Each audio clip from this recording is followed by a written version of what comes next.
Hey guys, welcome back. It's myself, Lavonda Handy from Truth Center for Health and Healing. You're a licensed marriage and family therapist. And here I have with me Nicola Pierre-Smith, LPC, from Melanated Women's Health. And we are talking about dating. And let me tell you, dating during the pandemic, number one, I know some of y'all are struggling.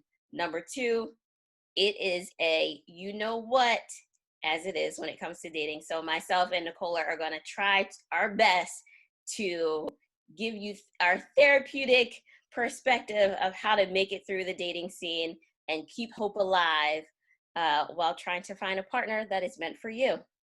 Nicola, what you got for us to start out today? Yeah, I think you're right. Dating is so hard, period. And then you add the pandemic where we're engaging in social distancing and wanting to ensure that we're keeping everyone safe when with dating, you're getting together and knowing the person. And Right. I think, before we get into what makes dating hard, let's start from the buildup of like what therapists know as attachment theory and how that impacts partner selection. So, in a nutshell, I'm just going to talk about the three basic attachment styles that Okay. develop that people tend to think, why do I end up with a certain person? And is this my dating style or is it everyone else? And not realizing that really your template for a relationship starts when you are essentially a kid being parented by parents who are either absent or available.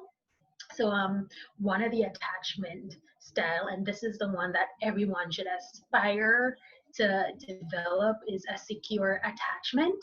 Okay. And that happens for anyone who had really available parents who met their basic emotional, social, and physical needs. They were secure in that relationship. They knew that they could rely on that person, and that leads to adults with really healthy self-esteem. They can balance relying on a partner and then relying on themselves. Okay. The opposite of that would be an avoidant attachment style. And this is the one where parents weren't really available. If they needed help, they couldn't rely on their parents. They just Mhm. knew they wouldn't necessarily be there. And if you think about attachment, we need that for basic survival, protection, and support as a kid. So this person, as a kid, learns, they have to be a little more independent. They can't rely on others. Sometimes their self-esteem could get affected. So you think of them dating as adults, they're like, well, I'm going to have this wall up. I'm not Mhm. necessarily going to let anyone in, but I am going to explore potential dating while relying on myself at all times. They're very self-reliant and Okay. independent. And if you think about relationships, it requires give and take. And if they've built that wall up, they're not able to accept someone in. And then the third one to put out there as we're looking at the concept of dating is anxious attachment style.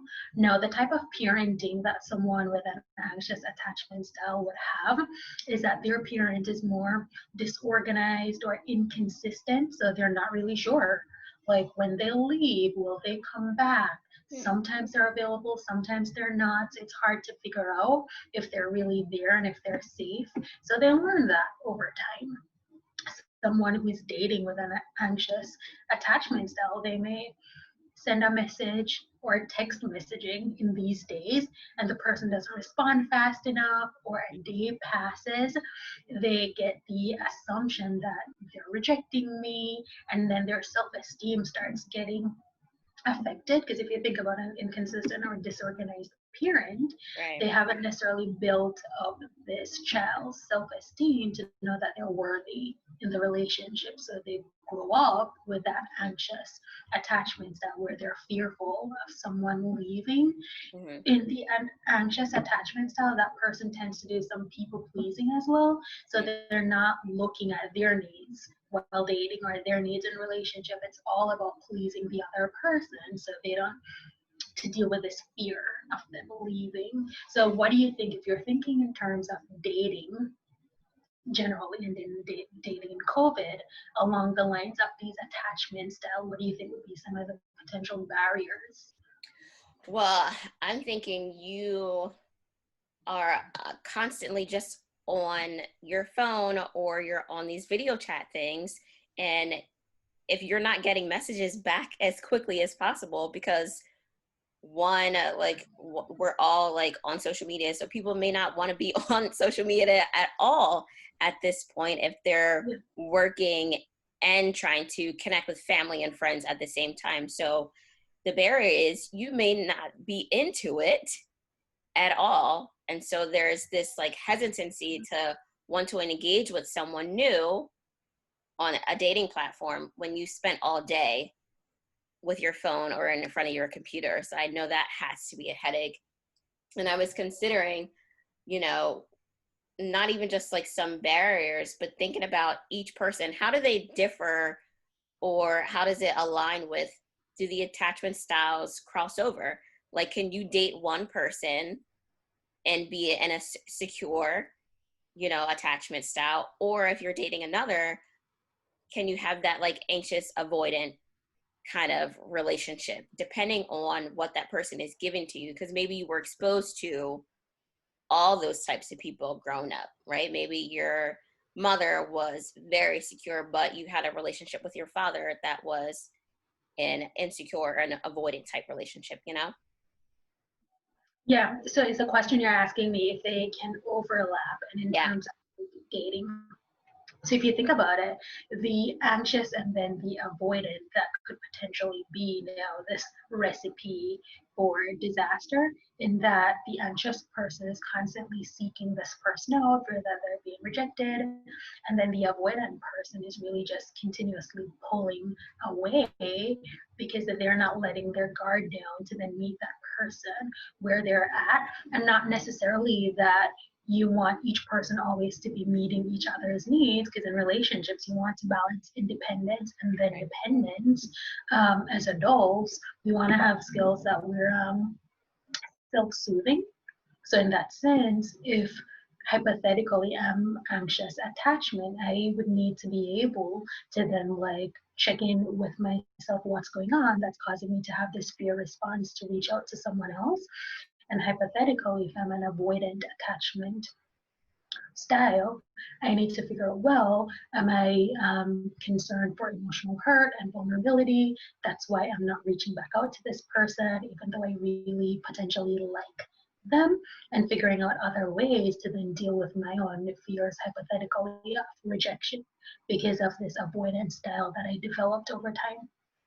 That makes me think about like our patterns, like identifying what our actual patterns are, because we grow up and we're within our parental relationships, we don't necessarily notice that. But when we get into dating relationships, sometimes we'll notice that we continue to date the same type of person. We're attracting the same type of person. And so it's really exploring like, what are our attachment styles? Like, what type of fears come up for us within relationships, that have us, either wanting to engage more of like fear of loss, right? Because when you have that person, or you had that parent that was sometimes there, sometimes not there, then you're like, okay, I got to do everything to make sure this person stays with Right. me. But the risk of that is you are hurting yourself in return, right? And you'll wonder why these feelings are coming up of like, you're getting upset, I'm doing all this and I'm not like getting anything in return. And you're always kind of like the yes kind of pleasing person, versus being able to speak what your own needs are and have your own boundaries set, so you can communicate that with a partner to say like, hey, yo, no, this is what I need in order for this relationship to be attached. So you're not always the one kind of over exerting yourself to have that person, love you. Yeah, and I'm happy you said that part about the boundaries, because it's important to realize not because we were predisposed to developing this attachment style based on parenting that we received as a child doesn't mean that we're doomed or Right. or that someone will never be able to date appropriately and build healthy relationships because this is the attachment style they have. It just means that everyone needs to gain an awareness of the attachment style that they developed, and then looking at then how do they essentially reparent themselves to now date and connect with a partner in a healthy way while overcoming this attachment style. I think If that's it was a secure one. right.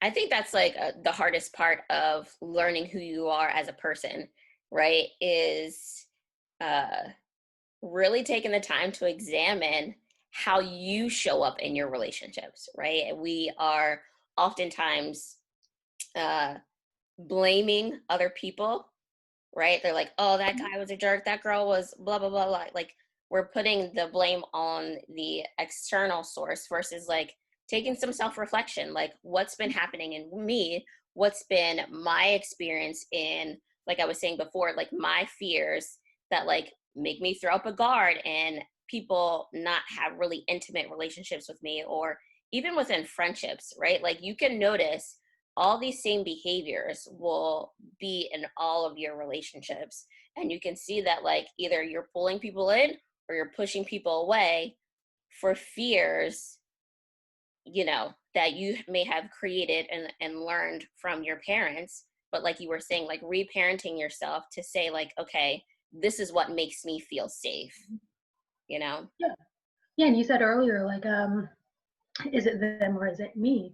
Someone could be unhealthy and toxic and taking responsibility that you're also selecting these partners. Yeah. And the thing with COVID is that because there's not that many opportunities to be outside, if someone's really following the protocol, you can start noticing that the way people are speaking or engaging through the apps and platforms. Those could give you little clues or little indicators on would they be safe? Would they be emotionally available? Would they fit all these different like non-negotiables that you have for yourself during dating? You can see that because there's not the promptness or urgency to go outside and hang out with someone. Should we talk about a little bit of like how we start developing and noticing more of our needs? Sure. Do you like have some tips on those? Yeah, my go-to automatically is to examine all your previous relationships if you have some, right? Like go through and identify what you didn't like, because most likely we're going to know automatically what we don't like versus like what we, you know, like. Because if you ask someone like, what do you need? And they're like, I don't know, like they might have a really generic list of, oh, I want somebody that's has a good career, blah, blah, blah. But that emotional like piece that you want in a relationship that brings more intimacy and connection, we may not always notice. But if you break it down to say like, okay, what part of that relationship or those relationships did you not feel connected, or didn't you feel Mm-hmm. that your partner was showing up for you? Let's identify those things and literally write it down, because if it's not on paper, then like you'll forget it, and then two, like you're not connected to it. And so once you have your list, what's the opposite of that? Reframe it to say like, okay, this person would schedule dates with me, but like wouldn't confirm them. Or like they would schedule something or text me and not text till 3 days later. How engaged do you want your partner to be? What do you want their communication style to be like?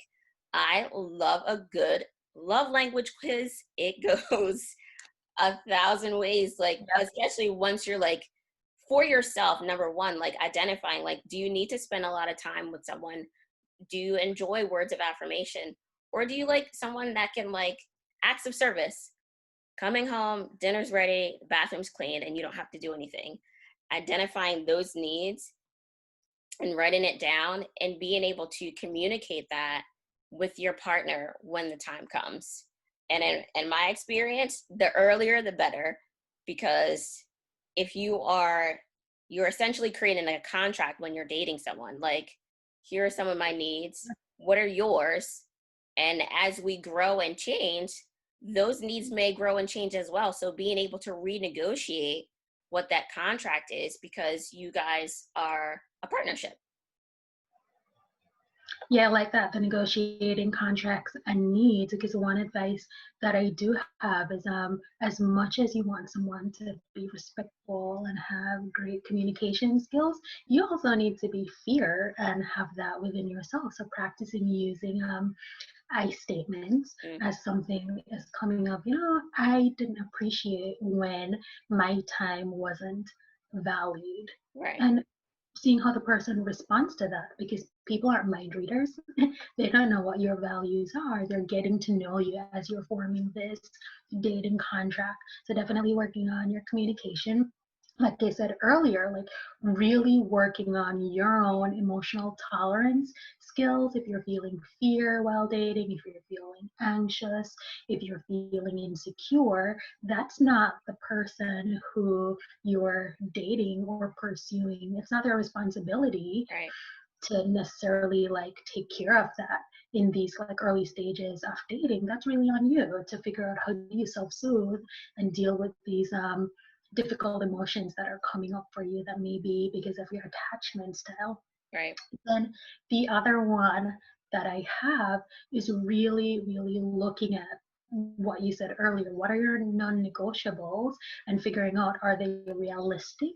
Do you need to be flexible, or are they definitely non-negotiables? Nothing is being changed here, because these are the things that you need for safety in a potential relationship as you're starting dating.